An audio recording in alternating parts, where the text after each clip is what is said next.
భగవద్గీత అధ్యాయం 2 శ్లోకం 62 శ్లోకం ధ్యాయతో విషయాన్ పుంసః సంగస్తేషుపజాయతే సంగాత్ సంజాయతే కామః కామాత్ క్రోధో విజాయతే.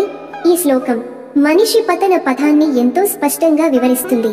శ్రీకృష్ణుడు అర్జునునికి చెప్తున్నాడు, మనసు అనేది ఒక విషయంపై ధ్యానిస్తే దానిపై ఆసక్తి కలుగుతుంది. ఆ ఆసక్తి కోరికగా మారుతుంది. కోరిక తీరకపోతే కోపంగా రూపాంతరం చెందుతుంది. తాత్విక విశ్లేషణ: మనసు ఎటు తిరిగితే మనం కూడా అటే పోతాము. మనం ఏ వస్తువుపై, వ్యక్తిపై, అనుభవంపై తిరుగుతామో మన మనస్సు దానితో జోడించబడుతుంది. ఆ జోడింపు కుడివైపు చూపుతున్న బాణం కోరిక, ఆ కోరిక కుడివైపు చూపుతున్న బాణం కోపం, ఆ కోపం కుడివైపు చూపుతున్న బాణం చింత, మరపాటు, జ్ఞాన నాశనం. ఇది మనిషి పతనానికి మొదటి మెట్టు.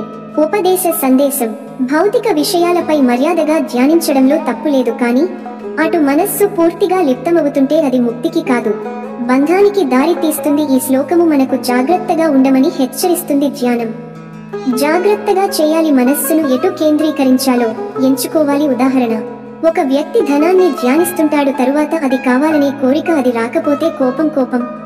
కర్మలలో దుర్నిర్ణయం. శ్రీకృష్ణుడు ఇందులో మన ఆత్మ నియంత్రణలో ఎంత బలమైన జ్ఞానముందని తెలియజేస్తున్నాడు.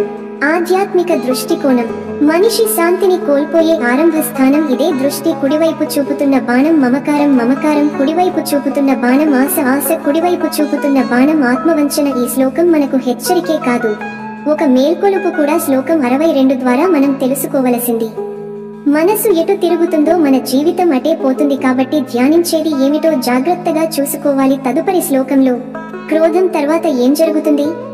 శ్లోకం 63లో మనిషి పూర్తిగా ఎలా జ్ఞాననాశనానికి లోనవుతాడో చూద్దాం. ఓం శాంతి శాంతి శాంతి. కామెంట్లలో మీ అభిప్రాయాన్ని చెప్పండి, లైక్ చేయండి. ఈ తాత్విక సందేశాన్ని మీ మిత్రులతో షేర్ చేసుకోండి. తదుపరి శ్లోకానికి ఛానల్ సబ్స్క్రైబ్ చేయండి. ధన్యవాదములు. జై శ్రీకృష్ణ.